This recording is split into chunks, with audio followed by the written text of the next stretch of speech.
खुश आमदीद सब ਦੋਸਤਾਂ ਨੂੰ, ਸੰਗਤੀਆਂ ਨੂੰ ਤੇ ਡਾਕਟਰ ਸਾਹਿਬ, thank you for joining and leading us. ਤੇ ਅੱਜ ਅਸੀਂ ਸ਼ੁਰੂ ਕਰਾਂਗੇ ਬਾਬਾ ਜੀ ਦਾ ਸ਼ਲੋਕ 24 ਤੇ 25। ਤੇ ਮੈਂ ਪੜ੍ਹਨਾ, ਉਹਦੇ ਬਾਅਦ ਅਸੀਂ ਵਾਰੀ-ਵਾਰੀ ਸਾਰੇ ਪੜਾਂਗੇ ਤੇ ਫਿਰ ਅਸੀਂ ਡਾਕਟਰ ਸਾਹਿਬ ਹੋ ਜਾਵਾਂਗੇ। ਸ਼ਲੋਕ 24 ਤੇ 25। ਗਲੀ ਚਿੱਕੜ ਦੂਰ ਘਰ ਨਾਲ ਪਿਆਰੇ ਨੀ, ਚੱਲਾਂ ਤਾਂ ਭਿੱਜੇ ਕੰਬਲੀ ਰਹਾਂ ਤਾਂ ਟੁੱਟੇ ਨੇ, बिजो सिजो कंबली अल्लाह वरसो में, जा मिला तना सजना टुटो नाही नी। ਮੈਂ ਪੜ੍ਹਦੀ ਹਾਂ ਜੀ। ਇਹ ਅਸਲ 'ਚ ਦੋ ਸ਼ਲੋਕ ਨੇ, ਇੱਕ 24 ਜਿਹੜਾ ਹੈਗਾ ਆ, ਉਹਦੇ ਬਾਅਦ 25 ਇਹਨਾਂ ਨੇ ਪੜ੍ਹਿਆ ਸਈਦ ਸਾਹਿਬ ਨੇ। ਸੋ ਇੱਕ ਕਰਕੇ ਪੜ੍ਹਾਂ ਡਾਕਟਰ ਸਾਹਿਬ ਕਿ ਦੋਨੋਂ ਹੀ ਪੜ੍ਹਾਂ? ਦੋਵੇਂ ਪੜ੍ਹ ਦਿਓ, ਕਿਉਂਕਿ ਉਹਨਾਂ ਨੇ ਪੜ੍ਹ ਕੇ ਨੇ ਤੇ ਤੁਸੀਂ ਵੀ ਦੋਨੋਂ ਹੀ ਪੜ੍ਹ ਦਿਓ। ਚਲੋ, ਇਹ ਪਹਿਲਾ ਜਿਹੜਾ ਹੈਗਾ ਉਹ 'ਚ ਇੱਕ ਕਿਸਮ ਦਾ ਸਵਾਲ ਹੈ ਤੇ ਦੂਜਾ ਜਿਹੜਾ ਹੈਗਾ ਉਹਦੇ 'ਚ ਇੱਕ ਕਿਸਮ ਦਾ ਜਵਾਬ ਹੈ। ਸੋ ਸ਼ਲੋਕ 24ਵਾਂ। ਫਰੀਦਾ ਗੜੀਏ ਚਿੱਕੜ ਦੂਰ ਕਰ ਨਾਲ ਪਿਆਰੇ ਨਿਉ, ਚੱਲਾਂ ਤੇ ਭਿੱਜੇ ਕੰਬਲੀ ਰਹਾਂ ਤੇ ਟੁੱਟੇ ਨਿਉ। ਸੋ ਉਹਦੇ ਜਵਾਬ ਦੇ ਵਿੱਚ 25ਵਾਂ ਹੈਗਾ ਆ, ਭਿੱਜੋ ਸਿੱਜੋ ਕੰਬਲੀ ਅੱਲ੍ਹ ਵਰਸੇ ਮਿਉ, ਜਾਏ ਮਿਲਾਂ ਤਿਨਾ ਸਜਣਾ ਟੁੱਟੋ ਨਾਹੀ ਨਿਉ। ਹਾਂਜੀ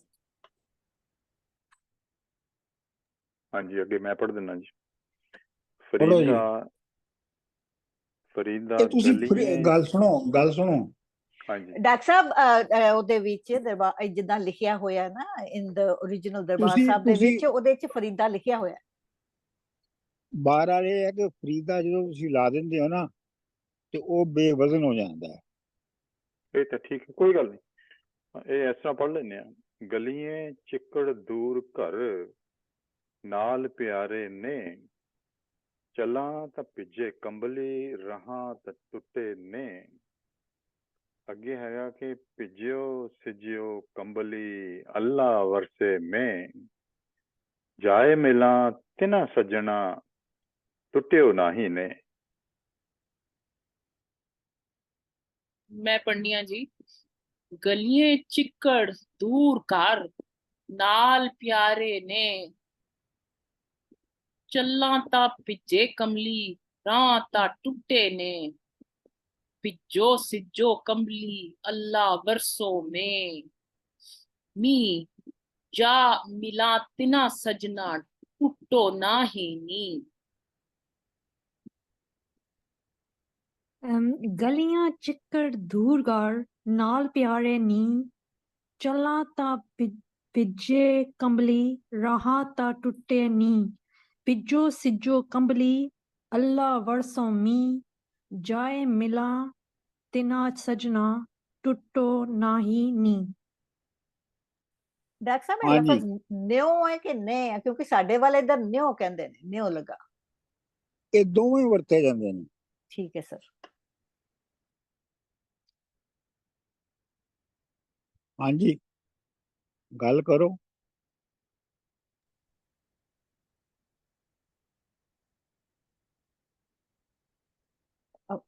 ਔਖੇ ਲਫ਼ਜ਼ਾਂ ਦੇ ਮਤਲਬ ਦੱਸ ਦਿਓ ਡਾਕਟਰ ਸਾਹਿਬ ਜੀ। ਅੱਛਾ, ਗਲੀਆਂ ਚਿੱਕੜ ਦੂਰ ਘਰ, ਗਲੀਆਂ ਦਾ ਮਤਲਬ ਗਲੀਆਂ ਚਿੱਕੜ ਦੂਰ ਘਰ,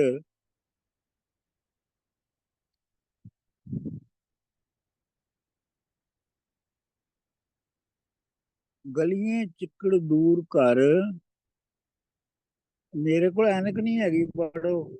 ਨਾਲ ਪਿਆਰੇ ਨੇ, ਨਾਲ ਪਿਆਰੇ ਨੇ ਦਾ ਮਤਲਬ ਪਿਆਰ, ਮੁਹੱਬਤ, ਇਸ਼ਕ।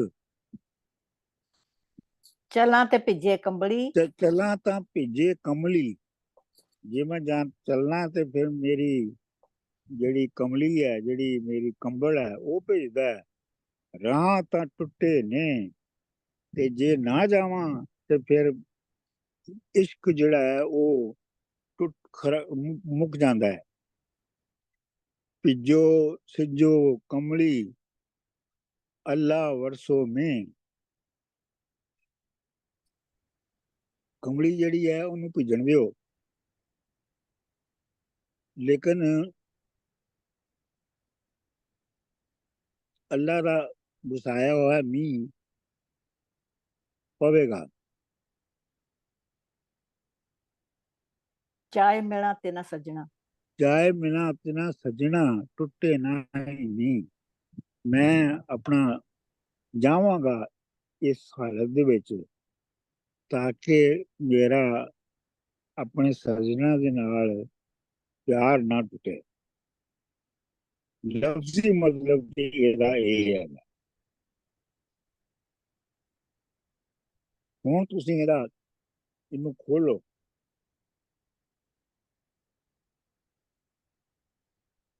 ਮੈਂ ਡਾਕਟਰ ਸਾਹਿਬ ਕੋਸ਼ਿਸ਼ ਕਰਨਾ। ਹਾਂਜੀ ਕਰੋ। ਲਫ਼ਜ਼ੀ ਮਤਲਬ ਤੇ ਇੱਕ ਕਹਾਣੀ ਤਰ੍ਹਾਂ ਚੱਲਦਾ ਪਿਆ ਹੈ, ਗਲੀ ਚਿੱਕਰ ਦੂਰ ਘਰ। ਮੇਰੇ ਖਿਆਲ ਦੇ ਵਿੱਚ ਗੱਲ ਹੋ ਰਹੀ ਹੈ ਕਿ ਤੁਹਾਡੀ ਕਮਿਟਮੈਂਟ ਦੀ, ਕਿ ਜੋ ਵੀ ਤੁਹਾਡੀ ਗੋਲਸ ਨੇ, ਕਮਿਟਮੈਂਟਸ ਨੇ ਲਾਈਫ ਦੀਆਂ, ਉਹਨਾਂ ਨੂੰ ਡਿਸਟਰੈਕਸ਼ਨ ਜਿੱਥੋਂ ਮਰਜ਼ੀ ਹੋਵੇ, ਲੇਕਿਨ ਅਗਰ ਤੁਸੀਂ ਹੋਲ ਹਾਰਟedly ਕਮਿਟਡ ਹੋ ਤੇ ਉਸ ਕਮਿਟਮੈਂਟ ਤੋਂ ਤੁਹਾਨੂੰ ਕਿਸੇ ਸੂਰਤ ਨਹੀਂ ਹਟਣਾ ਚਾਹੀਦਾ। ਔਰ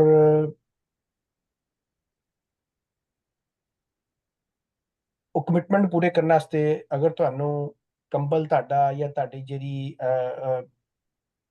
ਫਿਜ਼ੀਕਲ ਮਟੀਰੀਅਲ ਬੀਇੰਗ ਹੈ, ਅਗਰ ਉਹ ਡਿਸਟਰੈਕਟ ਹੋ ਰਹੀ ਹੈ ਜਾਂ ਡਿਸਟਰੈਕਟ ਹੋ ਰਹੀ ਹੈ ਤੇ ਕਮਿਟਮੈਂਟ ਜਿਹੜੀ ਹੈ ਉਹ ਖਰਾਬ ਨਹੀਂ ਹੋਣੀ ਚਾਹੀਦੀ। ਬਾਕੀ ਚੀਜ਼ਾਂ ਜਿਹੜੀਆਂ ਨੇ ਉਹਦੀ ਕਾਸਟ ਪੇ ਕੀਤੀ ਜਾ ਸਕਦੀ ਹੈ। ਉਹ ਜਿਹੜਾ ਇਸ਼ਕ ਹੈ, ਜਿਹਨੂੰ ਤੋੜਿਆ ਨਹੀਂ ਜਾ ਰਿਹਾ, ਉਹ ਵਾਅਦੇ ਨੂੰ, ਉਹ ਪ੍ਰੋਮਿਸ ਨੂੰ, ਉਹ ਕਮਿਟਮੈਂਟ ਨੂੰ, ਉਹ ਇੱਕ ਵੱਖਰਾ ਉਹਦਾ ਇੱਕ ਇੰਟਰਪ੍ਰੀਟੇਸ਼ਨ ਹੋ ਸਕਦੀ ਹੈ ਹਰ ਬੰਦੇ ਦੀ ਇੰਡੀਵਿਜੂਅਲ। ਇਸ਼ਕ ਤੁਹਾਡਾ ਉਹਦੀ ਕੋਈ ਵੀ ਸ਼ਕਲ ਹੋ ਸਕਦੀ ਹੈ। ਇਸ਼ਕ ਜਿਹੜਾ ਵੇ ਤੁਹਾਡੀ ਕਮਿਟਮੈਂਟ ਹੋ ਸਕਦੀ ਹੈ, ਤੁਹਾਡੇ ਗੋਲਸ ਹੋ ਸਕਦੇ ਨੇ, ਈਵਨ ਤੁਹਾਡਾ ਫਿਜ਼ੀਕਲ ਤੇ ਮੈਟਾਫਿਜ਼ੀਕਲ ਦੋਵਾਂ ਲੈਵਲ ਤੇ ਤੁਹਾਡਾ ਇਸ਼ਕ ਇਨਸਾਨ ਨਾਲ ਵੀ ਹੋ ਸਕਦਾ ਵੇ, ਨੇਚਰ ਨਾਲ ਵੀ ਹੋ ਸਕਦਾ ਵੇ, ਆਪਣੇ ਉਸਤਾਦ ਨਾਲ ਵੀ ਹੋ ਸਕਦਾ ਵੇ, ਟੀਚਰ ਗੁਰੂ ਨਾਲ ਹੋ ਸਕਦਾ ਹੈ, ਆਪਣੇ ਆਪ ਨੂੰ ਸਮਝਣ ਵਾਸਤੇ ਆਪਣੇ ਆਪ ਨਾਲ ਵੀ ਹੋ ਸਕਦਾ ਵੇ। ਲੇਕਿਨ ਮੈਨੂੰ ਜਿਹੜੀ ਗੱਲ ਨਜ਼ਰ ਆਈ ਉਹ ਨਜ਼ਰ ਆਈ ਹੈ ਕਮਿਟਮੈਂਟ ਦੀ, ਕਿ you should be committed true to yourself. ਹੋ ਸਕਦਾ ਰੈਲੇਵੈਂਟ ਨਾ ਹੋਵੇ, ਲੇਕਿਨ ਮੈंने ਤੇ ਬਾਬਾ ਬੁੱਲੇ ਸ਼ਾਹ ਦੀ ਲਾਈਨ ਬੜੀ ਰੈਲੇਵੈਂਟ ਲੱਗ ਰਹੀ ਹੈ ਕਿ ਬੁੱਲਿਆ ਰੱਬ ਕਹੋ ਨਾ ਕਹੋ, ਆਈ ਸੂਰਤੋਂ ਡਾਕਟਰ ਸਾਹਿਬ ਕੀ ਆਈ ਸੂਰਤੋਂ ਆਏ ਸੂਰ ਕੋ ਸੱਚਾ ਰਹੋ। ਸੱਚਾ ਰਹੋ। So you have to be truly committed regardless of the situation. ਇਹ ਮੈਨੂੰ ਇੱਥੇ ਰੈਲੇਵੈਂਟ ਲੱਗਾ ਥੋੜਾ ਜਿਹਾ। ਬਾਕੀ ਬੈਕ ਟੂ ਯੂ। ਮੈਂ ਡਾਕਟਰ ਸਾਹਿਬ ਨਹੀਂ ਸਮਝ ਆਈ। ਥੋੜਾ ਜਿਹਾ ਮੈਂ ਖੋਲਾਂ ਡਾਕਟਰ ਸਾਹਿਬ, ਮੇਰੀ ਜੋ ਸਮਝ ਆਈ ਮਾੜੀ ਜਿਹੀ।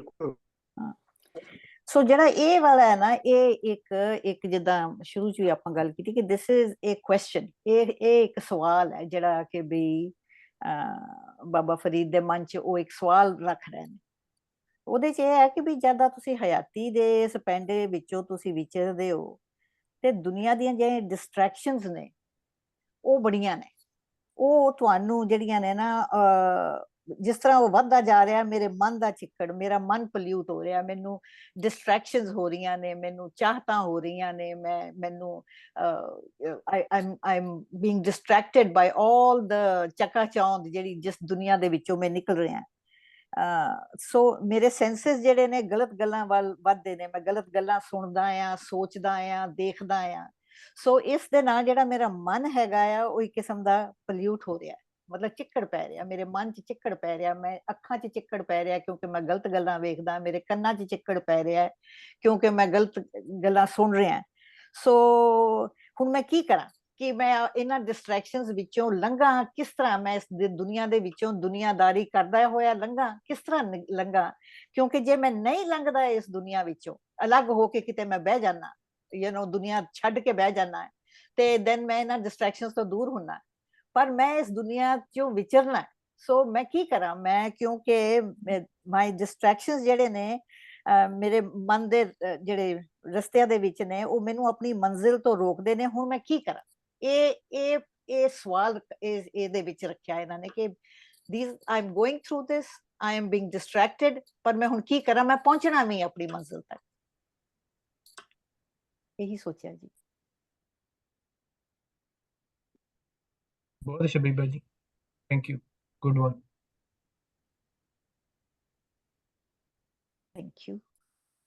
ਹਾਂਜੀ, ਮੈਂ ਥੋੜੀ ਜਿਹੀ ਗੱਲ ਕਰਾਂ ਜੀ ਕਿ ਇਹੀ ਜੋ ਸਾਹਿਬ ਸਾਹਿਬ ਨੇ ਔਰ ਬੀਬਾ ਜੀ ਨੇ ਵੀ ਕਿਹਾ ਕਿ ਮੈਂ ਸਮਝਿਆ ਇਹਦੇ ਵਿੱਚ ਐਬਸੋਲੂਟ ਕਮਿਟਮੈਂਟ ਦੀ ਗੱਲ ਹੋ ਰਹੀ ਹੈ ਕਿ ਜੇ ਤੁਹਾਡੀ ਡਬਲ ਮਾਈਂਡਡਨੈਸ ਹੈ ਜ਼ਿੰਦਗੀ ਦੇ ਵਿੱਚ, ਜਾਂ ਜਿਹੜਾ ਵੀ ਕੰਮ ਕਰਨਾ, ਜਾਂ ਇਸ਼ਕ ਜਾਂ ਪਿਆਰ ਮੁਹੱਬਤ, ਜਾਂ ਉਹਦੇ ਵਿੱਚ ਛੋਟੀਆਂ ਰੁਕਾਵਟਾਂ ਜਿਹੜੀਆਂ ਤੁਹਾਨੂੰ ਰਸਤਾ ਭੁਲਾ ਸਕਦੀਆਂ, ਮੁਸ਼ਕਲਾਂ ਜਿਹੜੀਆਂ ਆ ਸਕਦੀਆਂ, ਪਰ ਜੇ ਤੁਹਾਡੀ ਐਬਸੋਲੂਟ ਕਮਿਟਮੈਂਟ ਹੈ ਤੇ ਉਸ ਕਿਸੇ ਚੀਜ਼ ਦੀ ਪਰਵਾਹ ਕਰਨ ਦੀ ਲੋੜ ਨਹੀਂ।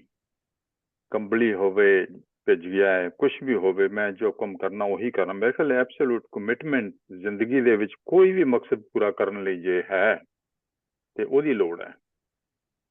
ਮਿਹਰਬਾਨੀ।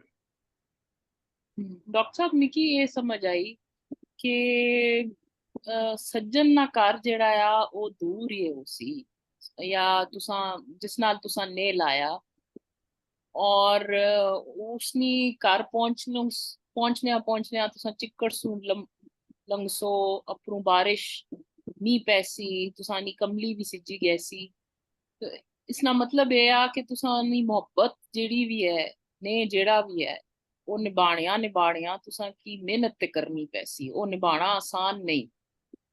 ਤੇ ਉਹ ਕਮਿਟਮੈਂਟ ਦੀ ਵੀ ਗੱਲ ਹੀ, ਤੇ ਇਸ ਦਾ ਮਤਲਬ ਇਹ ਵੀ ਹੋਈ ਸਕਣਾ ਕਿ ਇੱਕ ਤਰ੍ਹਾਂ ਨਾ ਟੈਸਟ ਵੀ ਆ, ਇੱਕ ਤਰ੍ਹਾਂ ਨਾ ਤੁਸਾਂ ਨਾ ਇਮਤਿਹਾਨ ਵੀ ਆ ਕਿ ਤੁਸਾਂ ਉਸ ਚਿੱਕੜ ਸੂ, ਉਸ ਬਾਰਿਸ਼ ਸੂ ਲੰਘੀ ਵੀ ਸਕਣੇ ਹੋ ਕਿ ਨਹੀਂ।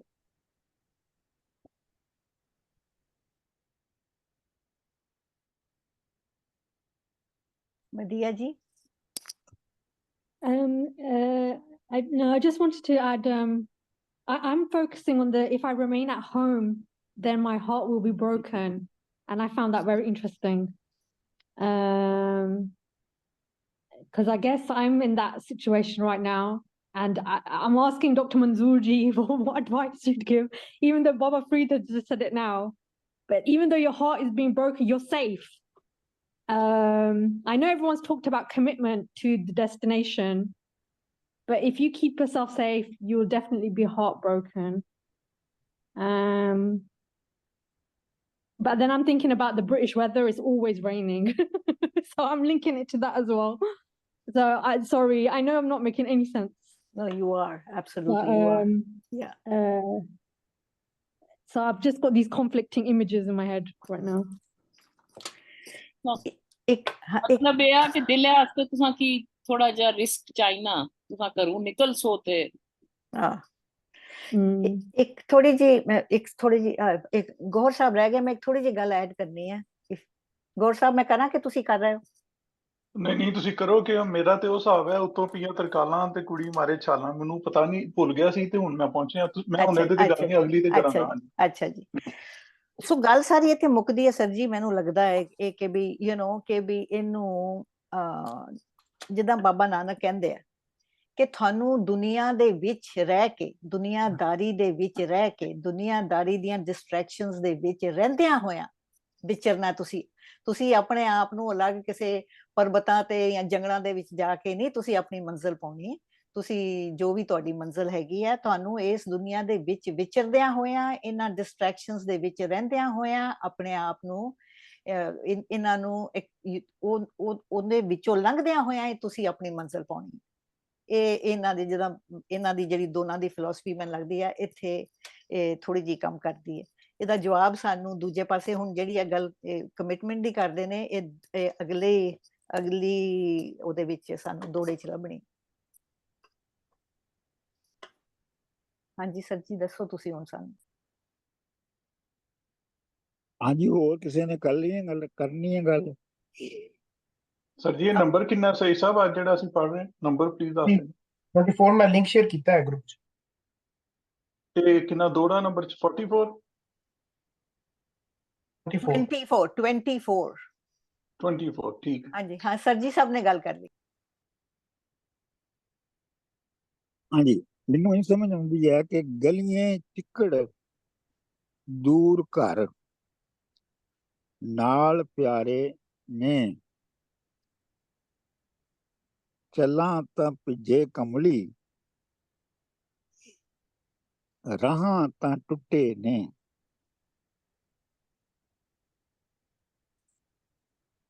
ਜਿਹੜੀਆਂ ਗਲੀਆਂ ਨੇ ਨਾ, ਗਲੀਆਂ ਜਿਹੜੀਆਂ ਨਾ ਉਹ ਜ਼ਾਹਰ ਗੱਲ ਹੈ, ਉਹ ਗਲੀਆਂ ਹਮੇਸ਼ਾ ਹੀ ਚਿੱਕੜ ਭਰੀਆਂ ਨੇ। ਜਿਸ ਦੁਨੀਆ 'ਚ ਅਸੀਂ ਰਹਿੰਦੇ ਹਾਂ, ਜਿਸ ਹਯਾਤੀ 'ਚੋਂ ਅਸੀਂ ਲੰਘ ਰਹੇ ਹਾਂ, ਉਹਦੀਆਂ ਜਿਹੜੀਆਂ ਗਲੀਆਂ ਨੇ ਉਹ ਸਾਰੀਆਂ ਹੀ ਚਿੱਕੜ ਨਾਲ ਭਰੀਆਂ ਹੋਈਆਂ ਨੇ। ਚਿੱਕੜੀ ਚਿੱਕੜ ਆ। ਗਲੀਆਂ ਚਿੱਕੜ, ਦੂਰ ਘਰ। ਦੂਰ ਘਰ ਤੋਂ ਇੱਕ ਮਤਲਬ ਇਹ ਵੀ ਨਿਕਲਦਾ ਹੈ ਕਿ ਮੇਰਾ ਘਰ ਵੀ ਉਸੇ ਬਸਤੀ ਦੇ ਵਿੱਚ ਹੈ ਜਿਹਦੇ ਵਿੱਚ ਪਿਆਰਾ ਰਹਿੰਦਾ ਹੈ, ਜਾਂ ਪਿਆਰਾ ਵੀ ਮੇਰੀ ਹੀ ਬਸਤੀ ਦੇ ਵਿੱਚ ਰਹਿੰਦਾ ਹੈ। ਵਗਰਨਾ ਤੇ ਗਲੀਆਂ ਰਾਹੀਂ ਤੇ ਨਾ ਦੋ ਘਰ ਮਿਲ ਸਕਦੇ। ਦੋ ਘਰ ਤੇ ਇਸ ਲਈ ਗਲੀਆਂ ਨਾਲ ਮਿਲਦੇ ਨੇ ਕਿ ਦੋਵੇਂ ਇੱਕ ਬਸਤੀ ਦੇ ਵਿੱਚ ਰਹਿੰਦੇ ਨੇ। ਗਲੀਆਂ ਚਿੱਕੜ ਦੂਰ ਘਰ ਨਾਲ ਪਿਆਰੇ ਨੇ, ਯਾਨੀ ਪਿਆਰੇ ਦੇ ਨਾਲ ਇਸ਼ਕ ਹੈ।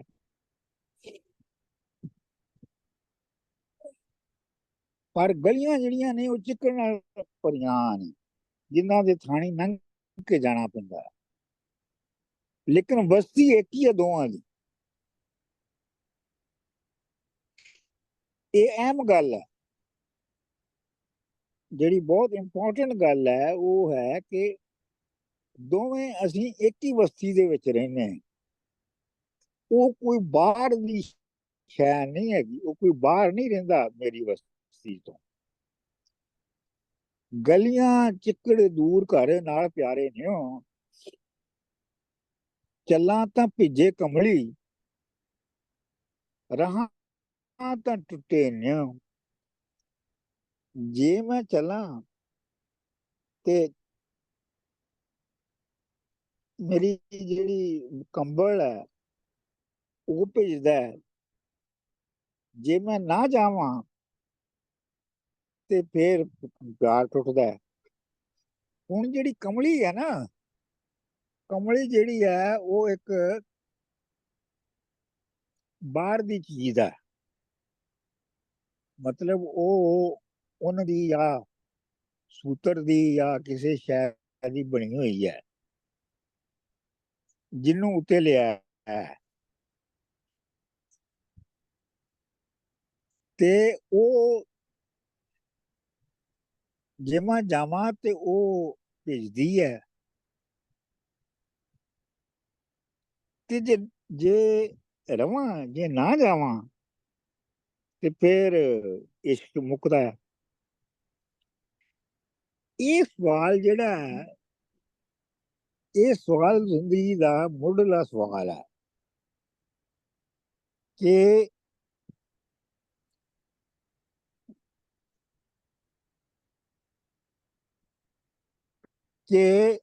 ਜਿਹੜੀ ਕਮਲੀ ਹੈ, ਇਹ ਸਾਰੀ ਦੁਨੀਆ ਦੀਆਂ ਅਟਰੈਕਸ਼ਨਸ ਨੇ, ਇਹ ਦੁਨੀਆ ਦੀਆਂ ਸਾਰੀਆਂ ਜਿਹੜੀਆਂ ਚਾਹਤਾਂ ਨੇ, ਇਹ ਕਮਲੀ ਹੈ।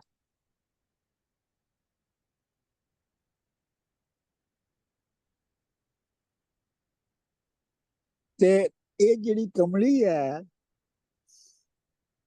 ਕੀ ਪੜਿਓ ਫਿਰ ਕੀ ਹੈ ਮੰਦ? ਨਾ ਤਾਂ ਭਿੱਜੇ ਕਮਲੀ ਰਹਾਂ ਤਾਂ ਟੁੱਟੇ ਨੇ, ਬਿਜੋ ਸਿਜੋ ਕੰਬਲੀ ਅੱਲਾ ਵਰਸੋ। ਹਾਂ, ਉਹ ਜਿਵੇਂ ਬੀਬਾ ਜੀ ਨੇ ਠੀਕ ਕਿਹਾ ਹੈ ਕਿ ਇਹ ਜਿਹੜੀ ਕਮਲੀ ਹੈ, ਇਹ ਦੁਨੀਆ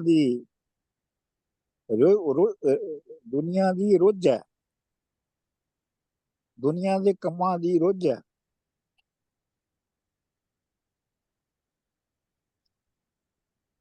ਲੇਕਿਨ ਇਹ ਹੈ ਜਿਹੜਾ ਅਹਿਮ ਗੱਲ ਇਹ ਹੈ, ਉਹ ਇਹ ਹੈ ਕਿ ਜਿਹੜਾ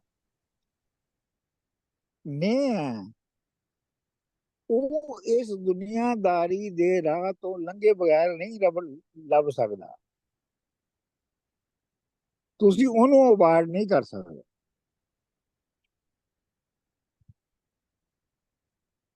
ਤੇ ਜੇ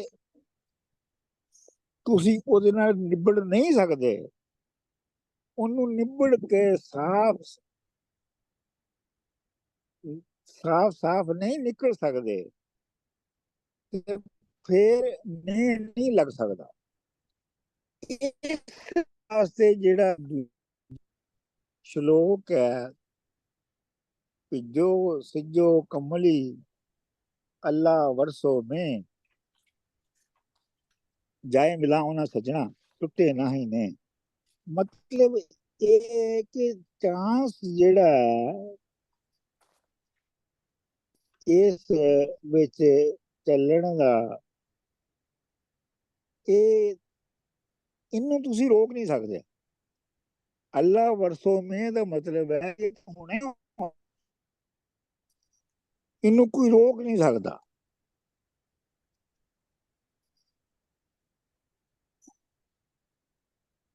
ਅੱਲਾ ਵਰਸੋ में ਤੇ ਇਸੇ ਮੇਂ ਦੇ ਵਿੱਚ ਹੀ ਲੰਘ ਕੇ ਜਾਏ ਮਿਲਾ ਉਹਨਾਂ ਸੱਜਣਾ ਟੁੱਟੇ ਨਾ ਹੀ ਨੇ। ਤੇ ਉਹਨਾਂ ਸੱਜਣਾ ਨੂੰ ਇਸੇ ਵਰਦੇ ਮੇਂ ਦੇ ਵਿੱਚ ਜਾ ਕੇ ਮੈਂ ਮਿਲਣਾ ਹੈ ਤਾਂ ਕਿ ਨੇ ਨਾ ਟੁੱਟੇ।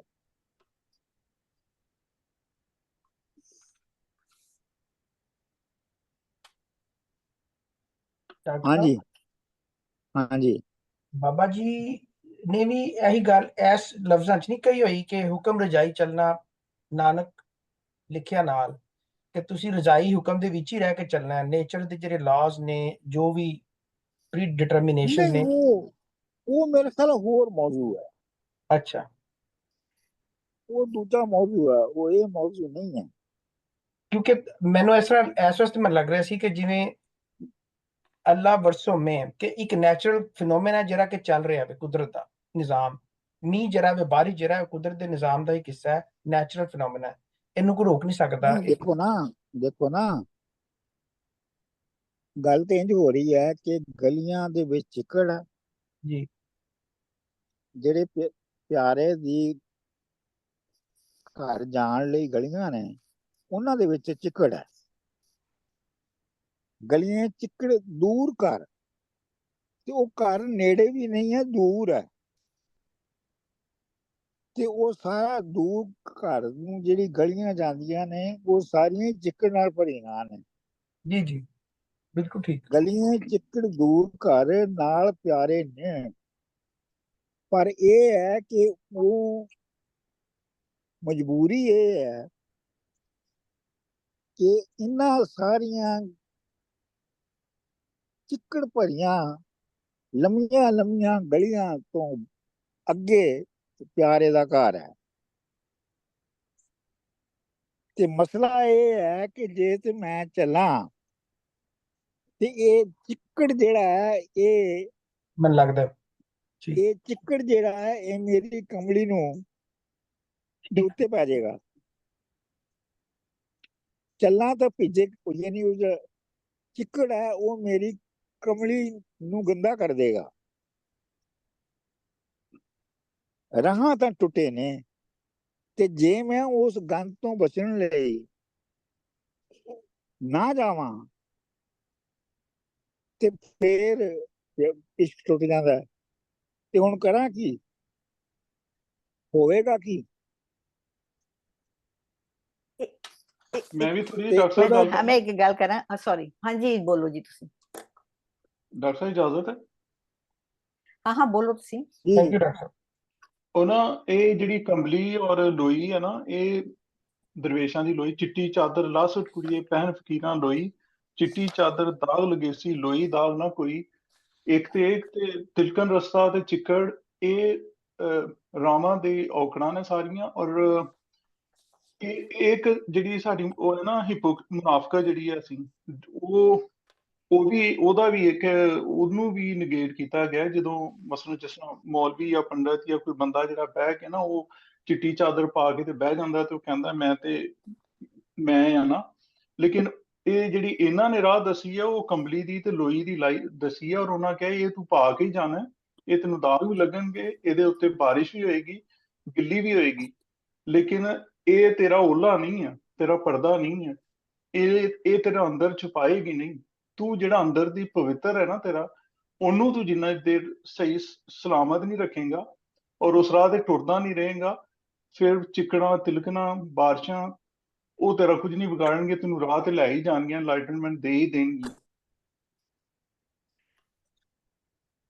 ਇੱਕ ਮੈਂ ਗੱਲ ਕਰਾਂ ਡਾਕਟਰ ਸਾਹਿਬ ਥੋੜੀ ਜੀ ਜੀ ਆਪਾਂ ਜੇ ਇੱਕ ਥੋੜਾ ਜਿਹਾ ਹੋਰ ਦੇ ਇੱਕ ਪਾਸਿਓ ਦੂਜੇ ਪਾਸਿਓ ਕਿ ਦੇਖੀਏ, ਜਿਹੜਾ ਕੰਬਲੀ ਤੇ ਜਿਹੜੀ ਹੈ ਉਹ ਇਸ ਜੀਵਨ ਦਾ ਚੋਲਾ, ਜੋ ਸਾਡੀ ਇਸ ਜੀਵਨ ਦਾ ਚੋਲਾ ਹੈ ਉਹ ਕੰਬਲੀ ਹੈ ਸਾਡੀ, ਰਾਈਟ। ਤੇ ਫਿਰ ਅਸੀਂ ਕਹਿੰਦੇ ਆ ਕਿ ਵੀ ਇੱਕ ਅਸੀਂ ਇੱਥੇ ਕਹਿੰਦੇ ਆ ਕਿ ਵੀ ਭਿੱਜੋ ਸਿੱਜੋ ਕੰਬਲੀ ਅੱਲਾ ਵਰਸਿਓ ਮੇ। ਅੱਛਾ, ਜਦ ਚਿੱਕੜ ਲੱਗਦਾ ਹੈ ਸਰ ਜੀ, ਤੇ ਜਦ ਮੀਂਹ ਵਰਸਦਾ ਹੈ ਤੇ ਉਸ ਚਿੱਕੜ ਨੂੰ ਉਹ ਲਾਂਦਾ ਹੈ। ਸੋ ਦੇ ਕਿਸੇ ਹੋਰ ਇੱਕ ਟੈਂਜੈਂਟ ਜੇ ਤੋਂ ਵੇਖੀਏ ਤੇ ਅਸੀਂ ਕਹਿ ਸਕਦੇ ਹਾਂ ਕਿ ਜਿਹੜਾ ਇਹ ਮੀਂਹ ਹੈਗਾ, ਤੁਸੀਂ ਜਦ ਸਾਰੀਆਂ ਡਿਸਟਰੈਕਸ਼ਨਸ ਤੋਂ ਲੰਘਦੇ ਹੋ ਤਾਂ ਤੁਹਾਨੂੰ ਫਿਰ ਹੌਲੀ ਹੌਲੀ ਗਿਆਨ ਵੀ ਪਤਾ ਲੱਗਦਾ ਕਿ ਨਹੀਂ ਇਹ ਸਹੀ ਹੈ, ਇਹ ਗਲਤ ਹੈ। ਤੁਹਾਨੂੰ ਗਲਤ ਚੀਜ਼ਾਂ ਤੋਂ ਵੀ ਲੰਘਣਾ ਪੈਂਦਾ ਹੈ ਟੂ ਫਾਈਂਡ ਆਊਟ ਕਿ what is right and what is wrong.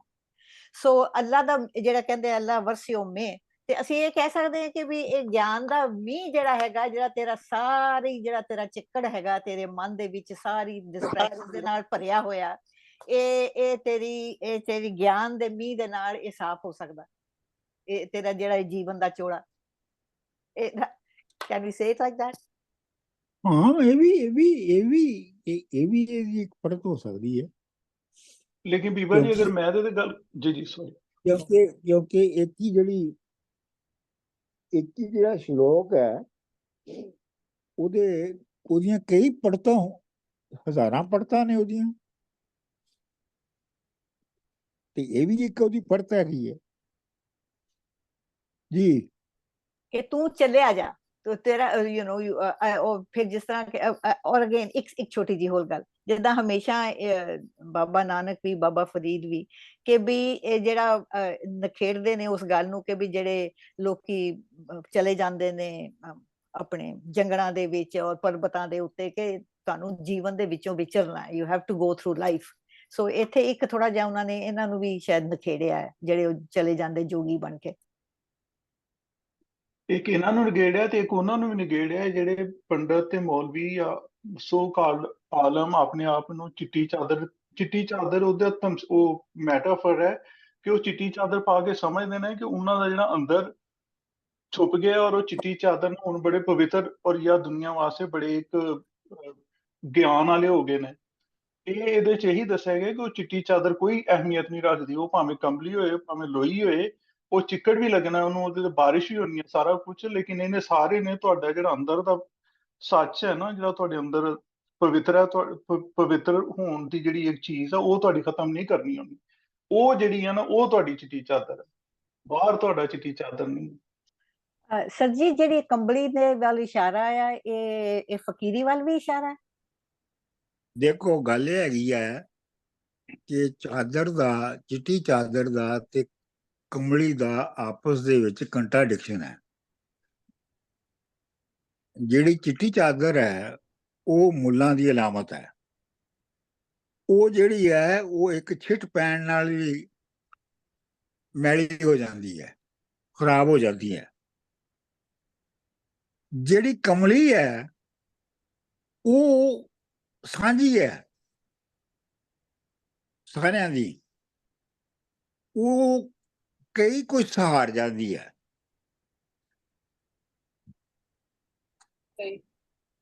ਇਹ ਕਮਲੀ ਦੇ ਵਿੱਚ ਤੇ ਚਿੱਟੀ ਚਾਦਰ ਦੇ ਵਿੱਚ ਇਹ ਬਹੁਤ ਮੁੱਢਲਾ ਫਰਕ ਹੈ ਜੀ।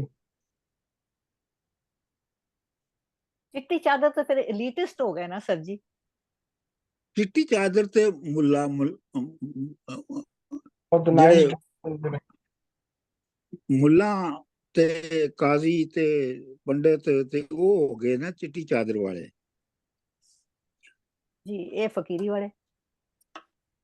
ਕਿਉਂਕਿ ਉਹ ਤੇ ਜਿਹੜੀ ਸ਼ਰ੍ਹਾ ਹੈ, ਜਿਹੜੀ ਸ਼ਰ੍ਹਾ ਹੈ, ਉਹ ਤੇ ਬਿਲਕੁਲ ਇੱਕ ਕੀ ਬੱਝੀ ਬੁਝਾਈ ਗੱਲ ਹੈ ਨਾ। ਉਹਦੇ ਤੋਂ ਤੁਸੀਂ 1 ਇੰਚ ਇੱਧਰ ਉੱਧਰ ਨਹੀਂ ਹੋ ਸਕਦੇ।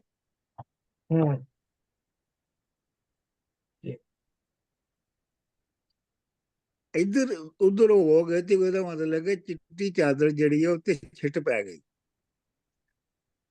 ਲੇਕਿਨ ਜਿਹੜੀ ਕਮਲੀ ਹੈ ਉਹਦੇ ਉੱਤੇ ਤੇ ਕਈ ਕੁਝ ਪੈ ਸਕਦਾ। ਉਹਦੇ ਉੱਤੇ ਚਿੱਕੜ ਵੀ ਪੈ ਸਕਦਾ ਹੈ, ਉਹਦੇ ਉੱਤੇ ਛਿੱਟਾਂ ਵੀ ਪੈ ਸਕਦੀਆਂ, ਉਹਦੇ ਉੱਤੇ ਮੀਂਹ ਵੀ ਪੈ ਸਕਦਾ।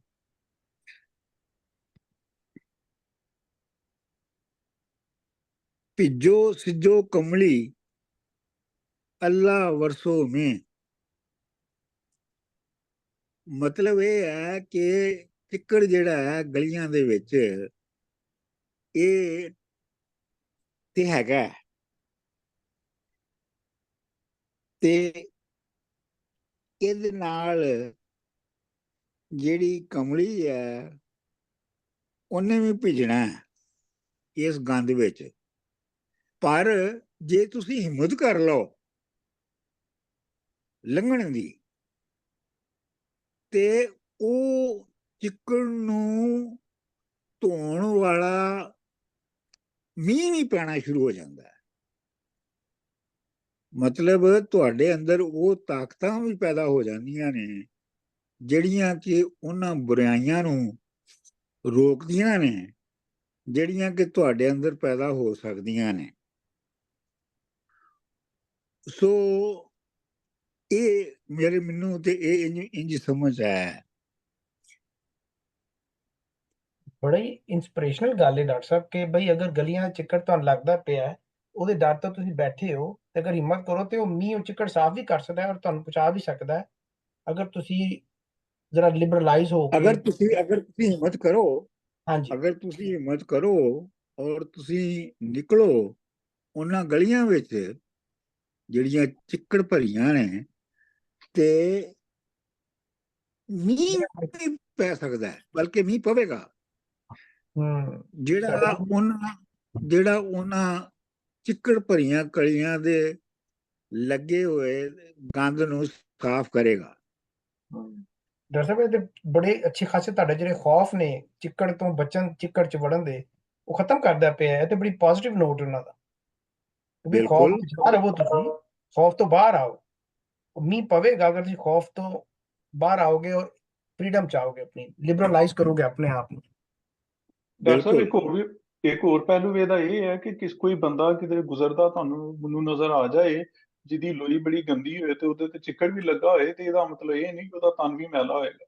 ਇਹ ਕਿਉਂਕਿ ਅੱਲਾ ਨੇ ਮੀਂਹ ਵਸਾਏ ਦਾ, ਚਿੱਕੜ ਵੀ ਹਰ ਜਗ੍ਹਾ, ਖੋਬਾ ਵੀ ਹੈ, ਤੇ ਇਹ ਉਹਦੀ ਕੋਈ ਜਾਂ ਚਿੱਟੀ ਚਾਦਰ ਕਿਸੇ ਲਈ ਹੈ ਤੇ ਉਹ ਬੜਾ ਸਹੀ ਹੋਏਗਾ। ਇਹ ਵੀ ਕੋਈ ਇਹਦੇ ਵਿੱਚ ਇਹ ਵੀ ਇੱਕ ਚੀਜ਼ ਨਜ਼ਰ ਆਉਂਦੀ ਹੈ ਕਿ ਕਿਸੇ ਨੂੰ ਉਹਦੀ ਲੋਈ ਜਾਂ ਉਹਦੀ ਕੰਬਲੀ ਦੀ ਬੁਨਿਆਦ ਤੇ ਨਹੀਂ ਜਾਂਚਿਆ ਜਾ ਸਕਦਾ। I think ਜਿਹੜਾ biggest takeaway ਜਿਹੜਾ ਮੈਂ I was unable to grasp ਕਿ ਨਿਕਲੋ ਘਰੋਂ, ਦੀ ਫਿਕਰ ਨਾ ਕਰੋ, ਨਿਕਲੋਗੇ ਤੇ ਮੀਂਹ ਵੀ ਪਵੇ, ਜ਼ਰੂਰ ਪਵੇਗਾ ਅਗਰ ਤੁਸੀਂ ਘਰੋਂ ਨਿਕਲੋਗੇ ਤੇ। ਸੋ ਦੇ ਕੰਪਲੀਮੈਂਟ ਵਿਦ ਈਚ ਅਦਰ। ਕਿਉਂ ਡਾਕਟਰ ਸਾਹਿਬ? ਜੀ ਇਹਦੇ ਚ ਹਿਊਮੈਨਿਟੀ ਦੀ ਇਨਕਲੂਜਨ ਵੀ ਹੈ। ਚੱਲਾਂ ਤਾਂ ਭਿੱਜੇ ਕਮਲੀ, ਰਾਹ ਤਾਂ ਟੁੱਟੇ ਨੇ। ਜੇ ਮੈਂ ਇਹਨਾਂ ਚਿੱਕੜ ਭਰੀਆਂ ਗਲੀਆਂ ਦੇ ਵਿੱਚ ਪਿਆਰੇ ਦੇ ਘਰ ਵੱਲ ਤੁਰ ਪਵਾਂ ਤੇ ਡਰ ਇਹ ਹੈ ਕਿ ਮੈਂ ਗੰਦ 'ਚ ਲਿਪਟ ਜਾਵਾਂਗਾ। ਤੇ ਜੇ ਕੋਈ ਪਿਆਰੇ ਦੇ ਘਰ ਨੂੰ ਜਾ ਰਿਹਾ ਹਰ ਗੱਲ ਇਹ ਹੈ ਜੀ, ਮੈਂ ਕਿਹਾ ਜੇ ਕੋਈ ਪਿਆਰੇ ਦੇ ਘਰ ਨੂੰ ਜਾ ਰਿਹਾ ਉਹਦੇ ਤੇ ਚਿੱਕੜ ਪਿਆ, ਉਹਦੇ ਤੇ ਬਾਰਿਸ਼ ਵੀ ਹੁੰਦੀ ਪਈ ਹੈ, ਅੱਲਾ ਨੇ ਤੇ ਬਾਰਿਸ਼ ਵਸਾਣੀ ਹੈ, ਤੇ ਉਹਦੀ ਬੁਨਿਆਦ ਤੇ ਕੋਈ ਜਜਮੈਂਟਲ ਨਹੀਂ ਕੀਤੀ ਜਾ ਸਕਦੀ ਕਿ ਇਹ ਜਿਹੜਾ ਬੰਦਾ ਜਾ ਰਿਹਾ ਨਾ, ਇਹਦੀ ਚਾਦਰ ਚਿੱਟੀ ਨਹੀਂ ਹੈ ਤੇ ਲੋਈ ਵਾਲਾ ਹੈ, ਉਹਨੂੰ ਅੰਦਰ ਉਹਦਾ ਨਹੀਂ ਜਾਂਚਿਆ ਜਾ ਸਕਦਾ ਉਹਦੀ ਬੁਨਿਆਦ। ਮੇਰਾ ਖਿਆਲ ਹੈ ਇੱਥੇ ਚਿੱਟੀ ਚਾਦਰ ਦੀ ਗੱਲ ਹੀ ਨਹੀਂ ਹੋ ਰਹੀ, ਕਿਉਂਕਿ ਲੋਈ ਦਾ ਆਪੋਜ਼ਿਟ ਚਿੱਟੀ ਚਾਦਰ ਨਹੀਂ ਹੈਗਾ। ਸਾਫ ਲੋਈ ਜਾਂ ਮੈਡੀ ਲੋਈ, ਆਈ ਥਿੰਕ, ਪਤਾ ਨਹੀਂ। ਨਹੀਂ ਨਹੀਂ ਨਹੀਂ, ਲੋਈ ਦਾ ਤੇ ਚਿੱਟੀ ਚਾਦਰ ਦਾ ਕਲਾਸੀਕਲ ਲਿਟਰੇਚਰ ਦੇ ਵਿੱਚ ਨਹੀਂ, ਉਹ ਤਾਂ ਹੈ, ਪਰ ਮਾਈ ਪੁਆਇੰਟ ਹੇਅਰ ਇਜ਼ ਕਿ ਵੀ ਇੱਥੇ ਜਿਹੜਾ ਆ ਇਹ ਜਿਹੜਾ ਹੈਗਾ ਆ, ਇਟ ਇਜ਼ ਕਿ ਵੀ ਇੱਥੇ ਨਹੀਂ ਉਹ ਕੰਟਰਾਸਟ ਕਰਨ ਦੀ ਕੋਸ਼ਿਸ਼ ਕਰਦਾ। ਕੰਟਰਾਸਟ ਇੱਥੇ ਕੋਈ ਨਹੀਂ ਕਰ ਰਿਹਾ ਨਾ, ਸ਼ਾਇਦ, ਮੇਬੀ ਆਮ ਰੋਂਗ। ਮੇਰਾ ਖਿਆਲ ਸੀ ਕੰਬਲੀ ਦਾ ਲਫ਼ਜ਼ ਇਸਤੇਮਾਲ ਹੀ ਇਸ ਵਾਸਤੇ ਕੀਤਾ ਗਿਆ ਕਿ ਚਿੱਟੀ ਚਾਦਰ ਦਾਗ ਲੱਗੇ ਸੀ, ਕੰਬਲੀ ਨੂੰ ਦਾਗ ਨਾ ਕੋਈ। ਮੇਰਾ ਖਿਆਲ ਸੀ ਕਿ ਕੰਬਲੀ ਦਾ ਲਫ਼ਜ਼ ਇਸਤੇਮਾਲ ਕੀਤਾ ਗਿਆ ਫਕੀਰੀ ਵਾਸਤੇ। ਐਗਜ਼ੈਕਟਲੀ, ਇਹ ਫਕੀਰੀ ਦੀ ਉਹੀ ਗੱਲ ਹੋ ਰਹੀ। ਡਾਕਟਰ ਸਾਹਿਬ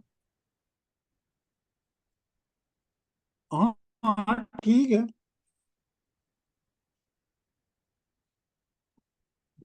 ਚਲਾਂ ਤਾਂ ਭਿੱਜੇ ਕਮਲੀ, ਜੀ, ਰਾਹਾਂ ਤਾਂ ਟੁੱਟੇ ਨੇ, ਜੇ ਮੈਂ ਜਾਣਾ ਤੇ ਕਮਲੀ ਭਿੱਜਦੀ ਹੈ, ਜੇ ਮੈਂ ਨਹੀਂ ਜਾਂਦਾ ਤੇ ਫਿਰ ਨਹੀਂ ਟੁੱਟਦਾ। ਤੇ ਹੁਣ ਦੋਵਾਂ ਚੋਂ ਸਿਲੈਕਟ ਕਿਹਨੂੰ ਕੀਤਾ ਜਾਏ? ਦੋਵਾਂ ਵਿੱਚੋਂ ਇੱਕੋ ਹੀ ਸਿਲੈਕਟ ਹੋਣਾ। ਕਿਹੜੀ ਰਾਹ ਫੜੀ ਜਾਵੇ? ਉਹਦੇ ਮਨ ਨੇ ਸਵਾਲ ਕੀਤਾ ਆਪਣੀ ਮੰਜ਼ਿਲ ਤੱਕ ਪਹੁੰਚਣ ਦਾ, ਤੇ ਅਗਲੇ ਚ ਉਹਨੇ ਫਿਰ ਜਵਾਬ ਦਿੱਤਾ। ਇਹ ਡਾਕਟਰ ਸਾਹਿਬ, ਇਹ ਬੜਾ ਵੱਡਾ ਸਵਾਲ ਹੈ। ਹਰ ਬੰਦੇ ਦੀ ਜ਼ਿੰਦਗੀ ਚ ਆਉਂਦਾ ਹੈ ਕਿ ਦੋ ਰਸਤੇ ਹੁੰਦੇ ਨੇ ਔਰ ਤੁਸੀਂ ਇੱਕ ਚੁਣਨਾ ਹੁੰਦਾ ਹੈ, and that makes the whole point and whole difference in your life. ਬੜਾ ਵੱਡਾ ਸਵਾਲ ਹੈ ਵੈਸੇ, ਇਟਸ ਯੂਨੀਵਰਸਲ ਕੁਐਸਚਨ।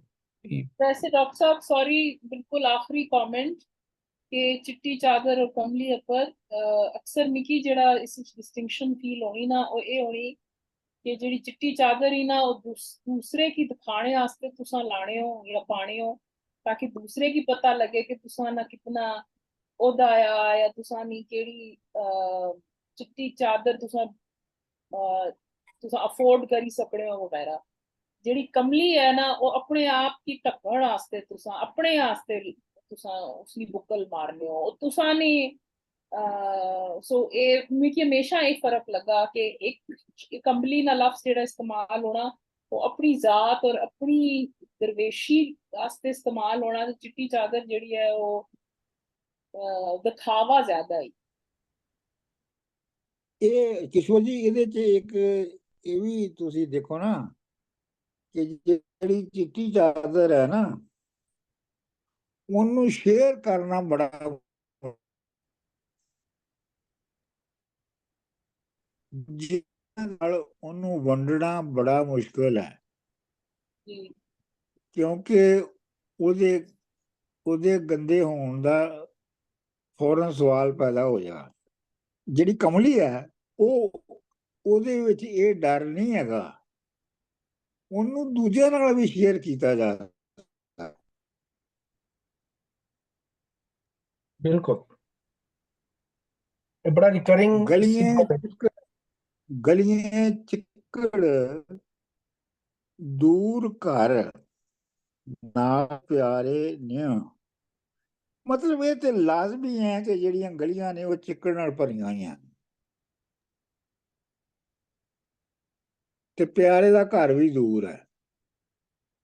ਤੇ ਇਹ ਵੀ ਡਰ ਹੈ ਕਿ ਜੇ ਜਾਵਾਂਗਾ ਤੇ ਕਮਲੀ ਪਏਗੀ। ਪਰ ਇਹ ਤੁਸੀਂ ਦੇਖੋ ਕਿ ਉਹਨੇ ਕਮਲੀ ਲਈ ਹੋਈ ਹੈ, ਉਹਨੇ ਚਾਦਰ ਨਹੀਂ ਲਈ ਹੋਈ ਜੀ। ਇਸ ਵਾਸਤੇ ਉਹਨੂੰ ਭਿੱਜਣ ਦਾ ਡਰ ਘੱਟ ਹੈ।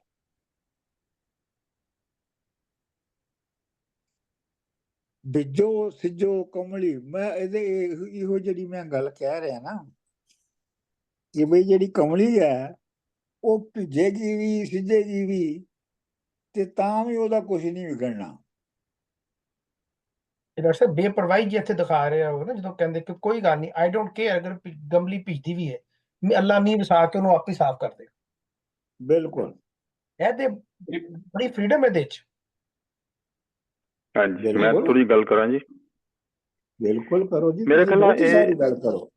ਦੋਹਾਂ ਬੰਦਾਂ ਦੇ ਵਿੱਚ ਜਿਹੜਾ ਅਹਿਮ ਲਫ਼ਜ਼ ਹੈ ਉਹ ਹੈਗਾ ਅੱਲਾ ਵਰਸਿਓ ਮੇ, ਕਿ ਅੱਲਾ ਦੀ ਮਿਹਰ ਨਾਲ ਹੀ ਇਹ ਜੋ ਮੀਂਹ ਵਰ ਰਿਹਾ, ਉਸੇ ਨੇ ਹੀ ਚਿੱਕੜ ਕੀਤਾ ਗਲੀਆਂ ਦੇ ਵਿੱਚ ਵੀ, ਉਹਦੇ ਵਿੱਚ ਹੀ ਮੇਰੀ ਭਾਵੇਂ ਕੰਬਲੀ ਭਿੱਜ ਜਾਵੇ, ਪਰ ਮੈਂ ਜਾਣਾ ਜ਼ਰੂਰ ਹੈ ਜੋ ਕੁਝ ਵੀ ਹੋਵੇ ਇਹ ਅੱਲਾ ਹੀ ਕਰ ਰਿਹਾ ਸਾਰਾ ਕੁਝ, ਚਿੱਕੜ ਵੀ ਤੇ ਬਾਰਿਸ਼ ਵੀ, ਤੇ ਇਹ ਸਾਰੀ ਉਹਦੀ ਮਿਹਰਬਾਨੀ ਦੇ ਨਾਲ ਹੀ ਹੋ ਰਿਹਾ। ਮੈਂ ਇਸ ਤਰ੍ਹਾਂ ਥੋੜਾ ਦੇਖਿਆ। ਨਹੀਂ, ਇਹਦੇ ਵਿੱਚ ਜਿਹੜਾ ਜ਼ੋਰ, ਉਹ ਤੁਹਾਡੀ ਗੱਲ ਸਹੀ ਹੈ, ਪਰ ਇਹਦੇ ਵਿੱਚ ਜਿਹੜਾ ਜਿਹੜਾ ਜਿਹੜਾ ਸਟ੍ਰੈਸ ਹੈ ਨਾ, ਉਹ ਹੈਗਾ ਕਮਲੀ ਦੇ ਭਿੱਜਣ ਤੋਂ ਬਾਅਦ ਜਿਹੜਾ ਮੀਂਹ ਪੈ ਰਿਹਾ ਹੈ। ਤੁਸੀਂ ਮਿਸਰਿਆਂ ਦੀ ਤਰਤੀਬ ਨੂੰ ਦੇਖੋ ਨਾ, ਗਲੀਆਂ ਚਿੱਕੜ ਦੂਰ ਘਰ ਨਾਲ ਪਿਆਰੇ ਨਿਉ, ਚੱਲਾਂ ਤਾਂ ਭਿੱਜੇ ਕਮਲੀ, ਰਾਹਾਂ ਤਾਂ ਟੁੱਟੇ ਨਿਉ। ਇਹਦੀ ਤਰਤੀਬ, ਮਿਸਰਿਆਂ ਦੀ ਤਰਤੀਬ ਨੂੰ ਵੀ ਦੇਖੋ ਨਾ, ਕਿ ਕਿਸ ਤਰਤੀਬ ਨਾਲ ਖਿਆਲ ਜਿਹੜਾ ਹੈ ਉਹ ਡਿਵੈਲਪ ਹੋ ਰਿਹਾ ਹੈ, ਤੇ ਖਿਆਲ ਇਸ ਤਰਤੀਬ ਨਾਲ ਜਿਹੜਾ ਉਹ ਡਿਵੈਲਪ ਹੋ ਰਿਹਾ ਹੈ ਕਿ ਗੱਲ ਇੱਥੋਂ ਸ਼ੁਰੂ ਹੁੰਦੀ ਹੈ ਕਿ ਗਲੀਆਂ ਦੇ ਵਿੱਚ ਚਿੱਕੜ ਆ ਤੇ ਪਿਆਰੇ ਦਾ ਘਰ ਦੂਰ ਹੈ, ਤੇ ਪਿਆਰਾ ਵੀ ਇਹ ਮੇਰੀ ਬਸਤੀ ਦੇ ਵਿੱਚ ਹੀ ਰਹਿੰਦਾ ਹੈ, ਪਰ ਉਹਦੇ ਘਰ ਵੱਲ ਜਿਹੜੀਆਂ ਗਲੀਆਂ ਜਾਂਦੀਆਂ ਨੇ, ਇਹ ਜਿਹੜੀ ਮੈਂ ਗੱਲ ਕਹਿੰਦਾ ਹੈ ਨਾ ਤੁਹਾਨੂੰ, ਕਿ ਪਿਆਰਾ ਵੀ ਉਸੇ ਬਸਤੀ ਦੇ ਵਿੱਚ ਹੀ ਰਹਿੰਦਾ ਹੈ, ਇਹਨੂੰ ਬਹੁਤ ਮੁੱਢਲੀ ਸਮਝੋ। ਇਹਦੇ ਵਿੱਚ ਇਹ ਵੀ ਕਿ ਹੈ ਉਹ ਗੱਲ, ਕੋਈ ਬਾਹਰ ਨਹੀਂ ਜੀ। ਇਹਦੇ ਚ ਜਿੱਦਾਂ ਤੁਸੀਂ ਕਹਿ ਰਹੇ ਹੋ ਨਾ ਸਰ ਜੀ, ਉਹਨੇ ਆਪਣਾ ਜਿਹੜਾ ਉਹਦਾ ਪਿਆਰਾ ਆ, ਉਹਨੇ ਉਹਨੂੰ ਰੈਕਗਨਾਈਜ਼ ਕਰ ਲਿਆ, ਹੀ ਨੋਜ਼ ਹਿਸ ਪਿਆਰਾ, ਉਹਨੇ ਉਸ ਪਿਆਰੇ ਨੂੰ ਸਮਝ ਲਿਆ ਕਿ ਇਹ ਮੇਰੀ ਮੰਜ਼ਿਲ ਹੈ, ਉਹਨੇ ਉਸ ਚੀਜ਼ ਨੂੰ ਦੇਖ ਲਿਆ, ਉਹਨੂੰ ਪਤਾ ਮੇਰਾ ਪਿਆਰਾ।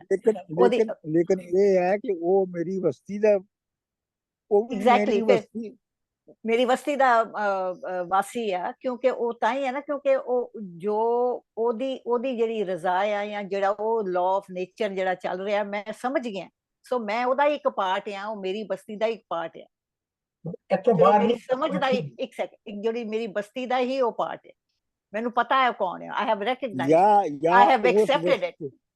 ਜਾਂ ਉਹ ਬਸਤੀ ਹੈ ਜਿਹਦਾ ਉਹ ਵੀ ਪਾਰਟ ਹੈ ਤੇ ਮੈਂ ਵੀ ਪਾਰਟ ਹਾਂ। ਉਹੀ ਨਾ ਸਾਰੀ ਸ੍ਰਿਸ਼ਟੀ, ਨੇਚਰ, ਲਾਅ ਆਫ ਨੇਚਰ ਮੈਂ ਸਮਝ ਗਿਆ, ਵੀ ਆਰ ਆਲ ਇੱਕੋ ਹੀ ਆ ਨਾ, we are all part of the same. So ਮੇਰੀ ਬਸਤੀ ਉਹਦੀ ਬਸਤੀ ਇੱਕੋ ਹੀ ਹੈ, ਉਹ ਵੀ ਇੱਥੇ ਹੀ ਹੈ ਤੇ ਮੈਂ ਵੀ ਇੱਥੇ ਹੀ। ਇਹ ਗੱਲ ਜੀ ਬਿਲਕੁਲ ਠੀਕ। ਉਹ ਨਾਲ ਇੱਕ ਮਿਸਰਾ ਯਾਦ ਆ ਰਿਹਾ, ਸ਼ਾਹ ਹੁਸੈਨ ਨੇ ਵੀ ਕਿਹਾ ਸੀ ਨਾ, ਚਾਰੇ ਪੱਲੂ ਚਿੱਕੜ ਡੁੱਬੇ, ਕਿਹੜਾ ਕਿਹੜਾ ਧੋਨੀ ਹੈ, ਹਯਾਤੀ ਚੋਂ ਤੇ ਇੰਝ ਹੀ ਲੰਘਣਾ ਪੈਂਦਾ।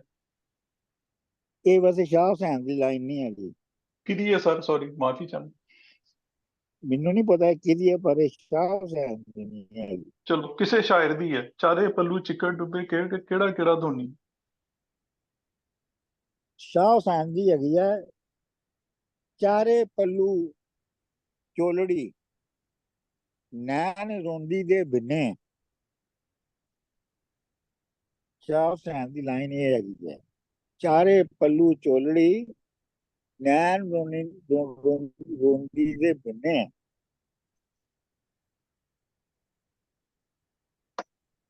ਕੱਤ ਨਾ ਜਾਣਾ ਪੌਣੀਆਂ, ਦੋਸਤ ਦੇਣੀਆਂ ਮੁੰਨੇ। ਵਾਹ ਵਾਹ। ਕੱਤ ਨਾ ਜਾਣਾ ਪੁੰਨੀਆਂ ਤੇ ਦੋਸ਼ ਦੇਣੀਆਂ ਮੁੰਨੇ। ਵਾਹ। ਕੱਤ ਨਾ ਜਾਣਾ ਪੌਣੀਆਂ, ਦੋਸਤ ਦੇਣੀਆਂ ਮੁੰਨੇ। ਇੱਕ ਹਨੇਰੀ ਕੋਠੜੀ, ਦੂਜੇ ਮਿੱਤਰ ਵਿਛੁੰਨੇ। ਵਾਹ।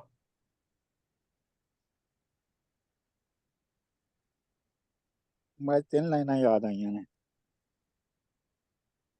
ਬਹੁਤ ਵਧੀਆ ਸਰ ਜੀ। ਦਰਅਸਲ ਲਾਸਟ ਕਮੈਂਟ ਕਿ ਬੜੀ ਰਿਵੋਲਟਿੰਗ ਤੇ ਬੜੀ ਪ੍ਰੋਗਰੈਸਿਵ ਤੇ ਸੈਕੂਲਰ ਜਿਹਾ ਮੈਨੂੰ ਲੱਗਿਆ ਸ਼ਲੋਕ ਇਹਨਾਂ ਦਾ, ਕਿ ਉਹ ਜਿਹੜਾ ਪਿਆਰਾ ਹੈ ਜਿਹਨੂੰ ਮੈਂ ਮਿਲਣ ਜਾਣਾ ਹੈ ਐਸੇ ਬਸਤੀ ਦਾ, ਇੱਥੇ ਹੀ ਬਾਹਰ ਨਹੀਂ ਗਾ ਮੇਥੋਂ, ਉਹ ਇੱਥੇ ਹੀ ਹੈ, ਸਾਡੇ ਅੰਦਰ ਹੀ। ਬਿਲਕੁਲ ਅਸੀਂ ਉਹ ਜਿਵੇਂ ਆਰਗੇਨਾਈਜ਼ਡ ਰਿਲੀਜਨ ਤੁਹਾਨੂੰ ਅਰਸ਼ਾਂ ਤੇ ਪਹੁੰਚਾਉਂਦਾ ਵੇ, ਬਾਹਰ ਕਿਧਰੇ ਰਸਤੀ ਵਿਖਾਉਂਦਾ ਹੈ, ਕਦੀ ਮੱਕੇ ਤੇ ਕਦੀ ਗੰਗਾ ਤੇ ਕਦੀ ਕਿਤੇ, ਉੱਥੇ ਨਹੀਂ ਗਾ। ਇਹ ਨਿਗੇਸ਼ਨ ਮਨ ਲੱਗ ਰਹੀ ਹੈ ਖੁੱਲੀ ਖੁੱਲੀ ਇੱਥੇ। ਬਿਲਕੁਲ ਉਹ ਸਾਡੀ ਇੱਕ ਹੀ ਬਸਤੀ ਹੈ।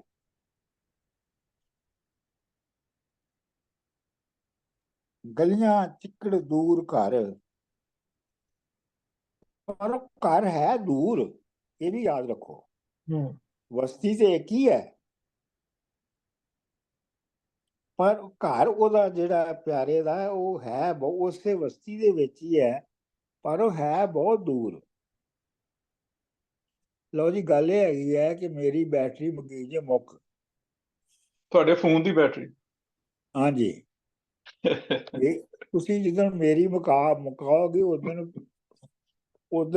ਉਦਣ ਫਿਰ ਗੱਲ ਕਰਨਾ। ਨਾ ਨਾ ਵਾਹਿਗੁਰੂ, ਨਾ ਨਾ ਨਾ ਨਾ ਰੱਬ ਇਹ ਨਾ। ਨਹੀਂ ਹੋ ਸਕਦਾ। Thank you. ਅਗਰ ਸਭ ਅਗਰੀ ਕਰਦੇ ਨੇ ਤੇ ਡਾਕਟਰ ਸਾਹਿਬ ਫਿਰ ਦੇਖੋ ਚਲੋ, ਜਦ ਮੁੱਕ ਗਈ ਉਦੋਂ ਮੁੱਕ ਗਈ, ਅੱਗੇ ਚੱਲਦੇ ਆ ਕਿ ਨਹੀਂ ਚੱਲਣਾ? ਚਲੋ ਚਲੋ ਚਲੋ। ਹਾਂ ਚਲੋ ਪੜੋ ਸਾਈ ਸਾਹਿਬ ਫਟਾਫਟ ਨੈਕਸਟ ਵਨ। हाँ जी, मैं 26 श्लोक पढ़ना जी।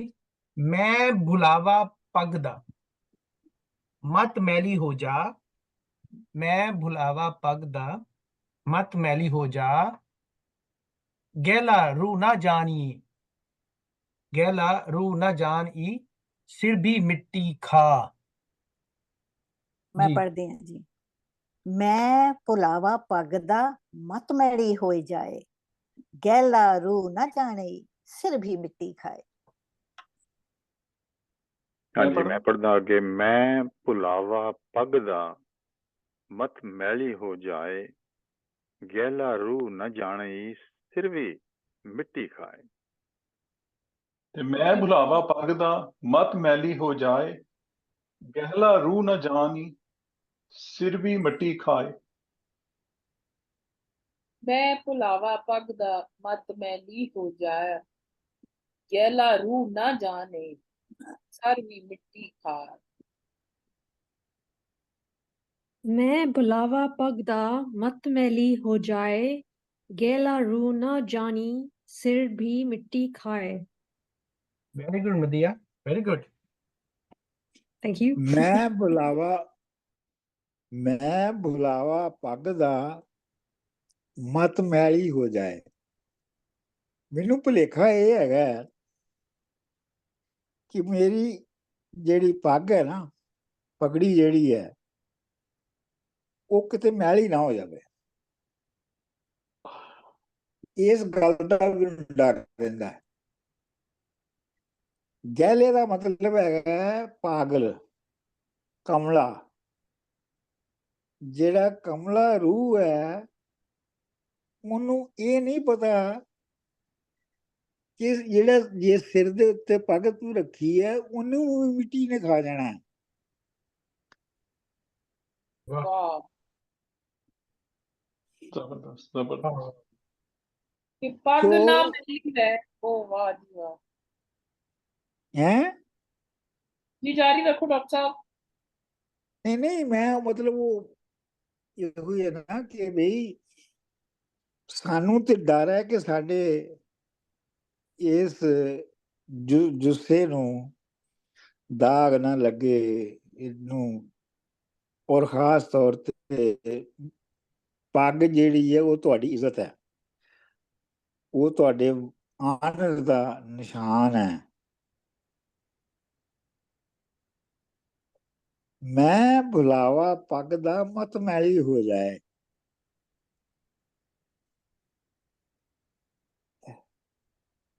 ਕਿ ਭੁਲੇਖਾ ਇਹ ਹੈ ਕਿ ਇਹ ਜਿਹੜਾ ਵਕਾਰ ਹੈ, ਇੱਜ਼ਤ ਹੈ, ਆਨਰ ਹੈ, ਇਹ ਕਿਤੇ ਚਲਾ ਨਾ ਜਾਵੇ। ਗਹਿਲਾ ਰੂਹ ਨਾ ਜਾਣਦਾ। ਇੱਕ ਕਮਲੀ ਰੂਹ ਜਿਹੜੀ ਹੈ, ਉਹਨੂੰ ਇਹ ਨਹੀਂ ਪਤਾ ਹੈਗਾ ਕਿ ਇਸ ਜੇ ਸਿਰ ਦੇ ਉੱਤੇ ਮਾਣ ਹੈ, ਇਸ ਜੇ ਸਰਦਾਰੀ ਦੇ ਉੱਤੇ ਮਾਣ ਹੈ, ਉਹਨੂੰ ਵੀ ਮਿੱਟੀ ਨੇ ਖਾ ਜਾਣਾ।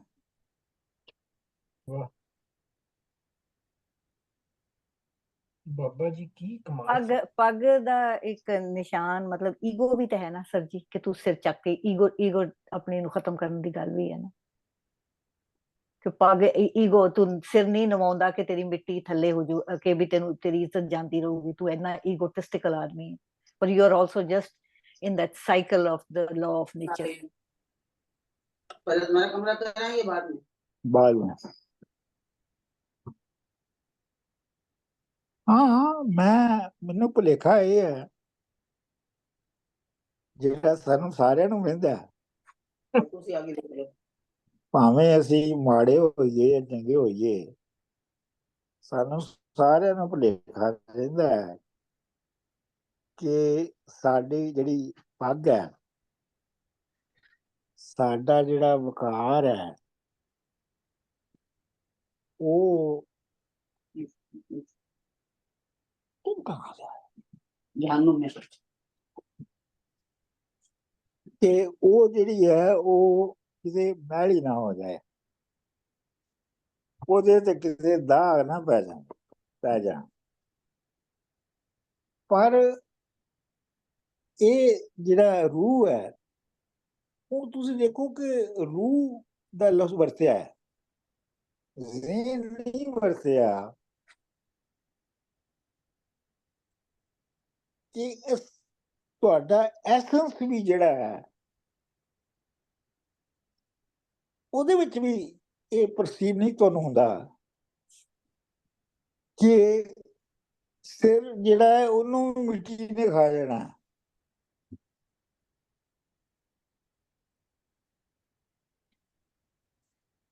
ਠੀਕ ਹੈ ਜੀ।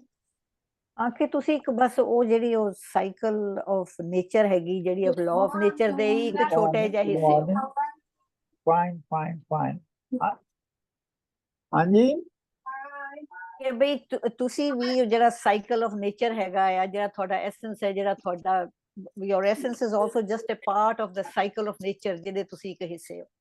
So you are no better than anybody, or ਤੁਹਾਡੀ ਈਗੋ ਨੂੰ ਤੁਸੀਂ ਖਤਮ ਕਰੋਗੇ, ਤੁਸੀਂ ਕੋਈ ਆਪ ਐਜ਼ ਅ ਇੰਡੀਵਿਜੂਅਲ ਕੋਈ ਸ਼ੈ ਨਹੀਂ, you are just a part of the nature। ਤੁਹਾਡਾ ਐਸੈਂਸ ਵੀ ਜਿਹੜਾ ਹੈ ਉਹ ਪਾਰਟ ਆਫ ਦ ਨੇਚਰ ਹੀ, ਲਾਅ ਆਫ ਦ ਨੇਚਰ ਹੀ ਚੱਲ ਰਿਹਾ, ਤੁਸੀਂ ਉਹਦੇ ਹੀ ਛੋਟੇ ਜਿਹੇ ਹਿੱਸੇ ਹੋ। ਮਤਲਬ ਹਰ ਸ਼ੈ ਜਿਹੜੀ ਹੈ ਇਸ ਯੂਨੀਵਰਸ ਦੀ, ਉਹ ਮਿੱਟੀ ਦੇ ਨਾਲ ਹੀ ਬਣੀ ਹੈ।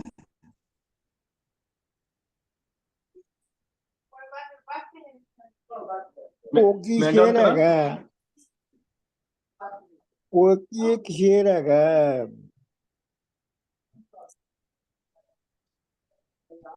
ਖਾਕ ਨਾ ਨਿੰਦੀਏ, ਖਾਕੋ ਜੇੜ ਨਾ ਕੋਈ, ਜੇੜ ਨਾ ਕੋਈ, ਦਾ ਖਾਕ ਨਾ ਨਿੰਦੀਏ, ਖਾਕੋ ਜੇੜ ਨਾ ਕੋਈ, ਜਿਉਂਦਿਆਂ ਪੈਰਾਂ ਥੱਲੇ ਮੋਇਆ ਉੱਪਰ ਹੋਏ। ਹਾਂਜੀ, ਕੰਪਲੀਮੈਂਟ ਕਰਦਾ ਹੈ ਇਸ ਸ਼ਲੋਕ ਨੂੰ।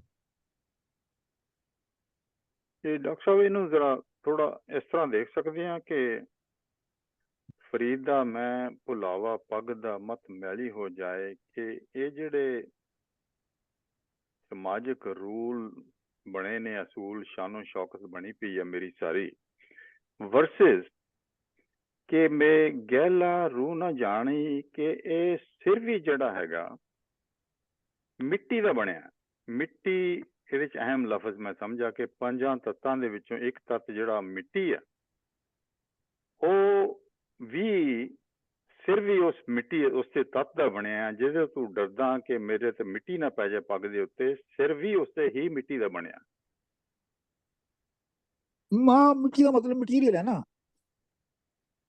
ਹਾਂਜੀ, ਮਿੱਟੀ ਦਾ ਮਤਲਬ ਤੇ ਮਟੀਰੀਅਲ ਹੈ ਨਾ। ਉਹ ਫਿਰ ਸਮਾਜਿਕ ਵਰਸਸ ਕੁਦਰਤ ਦੇ ਰੂਲ ਜਿਹੜੇ ਹੈਗੇ ਨੇ, 5 ਤੱਤਾਂ ਵਾਲੇ ਅਸੂਲ ਨੇ, ਉਹਨਾਂ ਦਾ ਆਪਸ ਵਿੱਚ ਦੱਸ ਸਕਦੇ ਹਾਂ ਕਿ ਥੋੜਾ ਜਿਹਾ ਕਲੈਸ਼ ਹੈ। ਸਮਾਜ ਨੇ ਕੀ ਬਣਾਇਆ ਤੇ ਕੁਦਰਤ ਨੇ ਕੀ ਬਣਾਇਆ। ਔਰ ਜਿਹੜਾ ਸਮਾਜ ਦਾ ਬਣਿਆ ਉਹ ਭੁਲੇਖਾ ਹੀ ਹੈ ਜੀ। ਮੈਂ ਗੱਲ ਕਰਾਂ, ਮੈਂ ਭੁਲਾਵਾ ਪੱਗ ਦਾ, ਜਿਹੜੀ ਮੇਰੀ ਮੈਂ ਹੈ ਨਾ, ਇਹ ਜਿਸ ਤਰ੍ਹਾਂ ਪੱਗ ਦਾ ਭੁਲਾਵਾ ਹੁੰਦਾ ਨਾ, ਸਿਰ ਤੇ ਪਾ ਕੇ ਬੰਦਾ ਪ੍ਰਧਾਨ ਬਣ ਜਾਂਦਾ, ਜਿਹੜੀ ਮੈਂ ਈਗੋ ਹੈ ਉਹ ਸਿਰਫ ਪੱਗ ਦੀ ਤਰ੍ਹਾਂ ਇੱਕ ਭੁਲੇਖਾ ਭੁਲਾਵਾ ਹੀ ਹੈ, ਮਤ ਮੈਲੀ ਹੋ ਜਾ। ਦੂਜਾ ਭਰਾ ਇਹ ਜਿਹਦਾ ਇਹ ਵੀ ਭੁਲੇਖਾ ਲੱਗਾ ਰਹਿੰਦਾ ਕਿਤੇ ਮੈਲੀ ਨਾ ਹੋ ਜਾਏ। ਗਹਿਲਾ ਰੂਹ ਨਾ ਜਾਣੀ, ਪਾਗਲਾ ਇਹਨੂੰ ਅਸਲ ਨਾ ਜਾਣ, ਰੂਹ ਨਾ ਜਾਣ। ਸਿਰ ਵੀ ਮਿੱਟੀ ਖਾ, ਇਹ ਜਿਹੜੀ ਪੱਗ ਜਿਹਦੇ ਉੱਤੇ ਰੱਖੀ ਹੁੰਦੀ ਹੈ ਨਾ, ਉਹਨੂੰ ਵੀ ਮਿੱਟੀ ਖਾ ਜਾਂਦੀ ਹੈ। ਆਹੋ ਇਹੋ ਹੀ ਗੱਲ ਹੋ ਰਹੀ ਹੈ। ਹਾਂ, ਉਹੀ ਸਿੰਪਲੀਫਾਈਡ ਗੱਲ ਹੋ ਗਈ ਨਾ ਕਿ you should not have any ego. ਤੁਸੀਂ ਈਗੋ ਨੂੰ ਖਤਮ ਕਰੋ, ਕਿਉਂਕਿ you are nothing but just a part, small part of this nature, ਜਿਹਦੇ ਤੋਂ ਖਤਮ ਹੋ ਜਾਣਾ ਸੀ।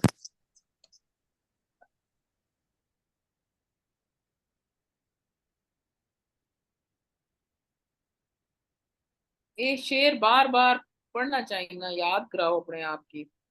बिल्कुल बिल्कुल बिल्कुल सही याद गल। असबर होना चाहिए। बड़ा ख्याल है कि जदों तुसां की लगे ना कि तुसानी ईगो या तुसानी बहुत एरोगेंस बढ़नी पी, ते ये शेर बंदा बार बार दोहराए। बिल्कुल हाँ जी बिल्कुल। डेस्क ते लिख के रख ले। ये डेस्क से अलावा दिल ते लिख के रखना चाहिए। दिल ते रखना चाहिए। हाँ, ਬਾਬਾ मैं ਜੀ भुलावा पग दा मत मैली हो जाए, गहला रूह ना जानदा, सिर भी मिट्टी खाए। ਡਾਕਟਰ ਸਾਹਿਬ ਕਮੈਂਟ ਕਰਾਂ? चलो जी फिर आज का हाँ ਆਖਰੀ जी ਕਮੈਂਟ ਦਾ ਕਮੈਂਟ ਹੈਗਾ ਕਿ ਇੱਥੇ ਮੈਨੂੰ ਲੱਗਦਾ ਪਿਆ ਗੱਲ ਕਰਦੇ ਪਏ ਨੇ ਕਿ ਅਸੀਂ ਆਪਣੀ ਸਾਰੀ ਜਿਹੜੀ ਲਾਈਫ ਹੈ ਉਹ ਕਈ ਲਾਈਫ ਅਸੀਂ ਟਾਈਮ ਜ਼ਾਇਆ ਕਰ ਦਿੰਦੇ ਹਾਂ ਲਾਈਫ ਦਾ ਭੁਲੇਖਿਆਂ 'ਚ। ਇਹ ਭੁਲੇਖੇ ਨੇ ਕਿ ਪੱਗ ਦਾ ਮੈਲਾ ਹੋਣਾ, ਚਿੱਟੀ ਚਾਦਰ ਦਾ ਮੈਲਾ ਹੋਣਾ, ਇਹ ਭੁਲੇਖੇ ਨੇ, ਐਸੈਂਸ ਨਹੀਂ ਗੀ। ਸਾਨੂੰ ਐਸੈਂਸ ਤੇ ਫੋਕਸ ਕਰਨਾ ਚਾਹੀਦਾ ਹੈ, ਮਟੀਰੀਅਲ ਤੇ ਨਹੀਂ ਕਰਨਾ ਚਾਹੀਦਾ, ਐਸੈਂਸ ਤੇ ਕਰਨਾ ਚਾਹੀਦਾ। ਜਿਵੇਂ ਕਿ ਰੂਹ ਹੈ ਤੇ ਪੱਗ, ਚਿੱਟੀ ਚਾਦਰਾਂ, ਇਹ ਸਾਡੇ ਭੁਲੇਖੇ ਨੇ ਤੇ ਭੁਲੇਖੇ ਸਾਡਾ ਟਾਈਮ ਕਾਫੀ ਜ਼ਾਇਆ ਕਰਦੇ ਨੇ, ਡਿਸਟਰੈਕਸ਼ਨਸ ਹੈਗੀਆਂ। नहीं इत्थे जेड़ा रूह है बंदे दा, ਜੀ ਉਹਨੂੰ ਤਾਂ ਗਹਿਲਾ ਕਿਹਾ ਗਿਆ ਨਾ, ਕਮਲਾ, अनजान। ਅਣਜਾਣ, ਕਿ ਉਹਨੂੰ ਇਹ ਪਤਾ ਨਹੀਂ ਹੈਗਾ ਉਹਨੂੰ ਵੀ ਅਣਜਾਣ ਕਰ ਦਿੱਤਾ ਉਹਨਾਂ ਨੇ ਇੱਥੇ। ਜੀ, ਉਹਨੂੰ ਪਤਾ ਨਹੀਂ ਹੈਗਾ ਕਿ ਇਹ ਜਿਹੜੇ ਸਿਰ ਦੀ ਤੂੰ ਪੱਗ ਦੀ ਗੱਲ ਸੋਚ ਰਹੇ ਆ, ਇਹਨੂੰ ਵੀ ਮਿੱਟੀ ਨੇ ਖਾ ਜਾਣਾ। ਚਲੋ ਜੀ ਅੱਜ ਦਾ ਇੰਨਾ ਕਾਫੀ ਹੈ। Thank you doctor Sahib. Thank you doctor साहब जी, बड़ा बड़ा Yes, शुक्रिया। thank ਓਕੇ रब ਜੀ रखा, मेहरबानी डॉक्टर साहब, थैंक यू। शुक्रिया बहुत बहुत। रब Okay, रखा जी okay, सारियां दा। शुक्रिया। ਥੈਂਕ ਯੂ ਰੱਬ ਡਾਕਟਰ ਸਾਹਿਬ। ਰੱਖ ਰੱਬ ਰੱਖ ਰੱਬ ਰੱਖ।